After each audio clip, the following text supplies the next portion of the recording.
দায়িত্ব নেয়ার পর প্রথমবারের মতো মিরপুর স্টেডিয়ামে গেলেন আসিফ মাহমুদ। সোমবার বেলা 1টার দিকে শেরে বাংলায় পরিদর্শনে আসে ক্রীড়া উপদেষ্টা। এদিন আচমকা বিসিবিতে দেখা যায় তামিম ইকবালকেও। সাবেক এই অধিনায়ক নিজে উপস্থিত থেকে সবকিছু ঘুরে ঘুরে দেখিয়েছেন ক্রীড়া উপদেষ্টাকে।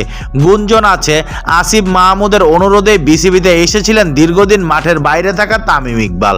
যদিও এদিন বিসিবির কোনো পরিচালককে দেখা যায়নি।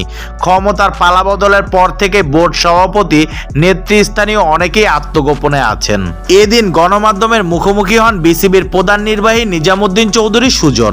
সেখানে তার কাছে তামিম সম্পর্কে জানতে চাইলে বিসিবির সিও বলেন, কেন তামিম এসেছিলেন এই বিষয়টা আসলে আমি অবগত না।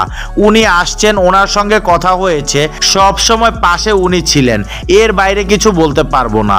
সভাপতি নাজমুল হাসান পাপন সহ অনেক পরিচালকই শেখ হাসিনা ক্ষমতা ছাড়ার পর নিশ্চুপ রয়েছেন।